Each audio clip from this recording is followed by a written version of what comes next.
STEM school, after 9 weeks, we were able to finish our recreation for the Hunter Museum PBL. PBL being project-based learning, where groups have to use collaboration, innovation, and critical thinking to complete a task. We were tasked with the recreation in our own style of John Frederick Peto's Still Life of Smoking Pipe. Through this, we used collaboration, innovation, and critical thinking to recreate it in the way we wanted, in the way we interpreted the art, in the way we wanted to see it. The reason we chose the piece was not because we didn't want to do less work, but because we saw it as simple, but also kind of descriptive in a way. We saw that it was objects that were probably normally used during the time the artist was alive, but we also saw how these objects were also kind of used by our own family members. The idea I got for the recreation was to create the objects in the painting with the 3D printer and then create a diorama out of that.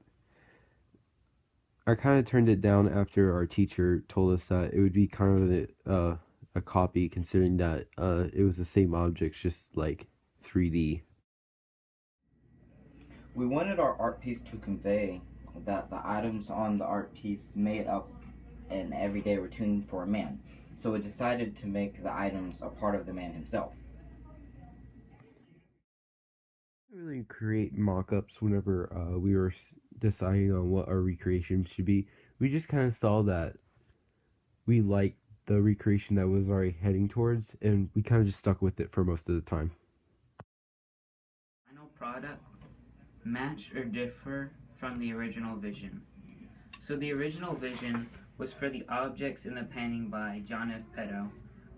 These objects were everyday objects in a man's free time in this time period.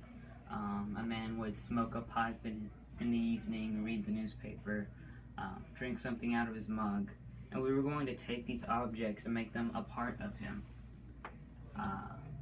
literally. So the mug, originally we were going to almost reflect the image and make 2 mugs his face, and then the final project ended up being 1 mug being his face, and the handle on the mug being the ear, and the pipe being the nose, and the match being the mustache, and the newspaper being the hat. So a few difficulties we ran into along the way for the recreation was trying to get the recreation sketching done before we used the laser engraver. We couldn't exactly finish it really too fast because art takes a while to make, but the thing about it was that we were still able to create it. The only problem with it was that it was maybe the last day, like we waited to like the last moment to finish the recreation.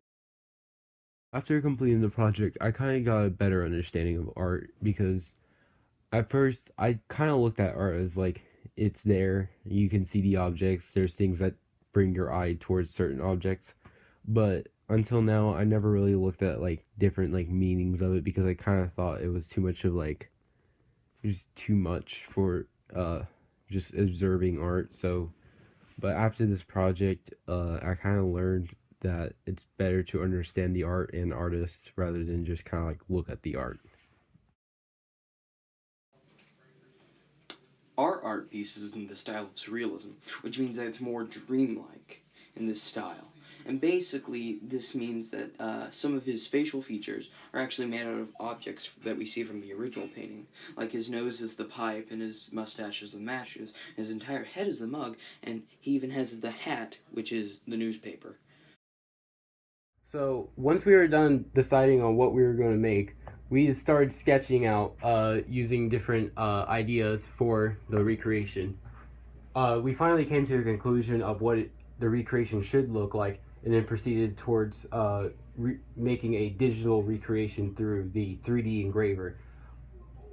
In the Fab Lab, we used the 3D engraver to engrave our final product of the mug face onto the piece of wood that we got.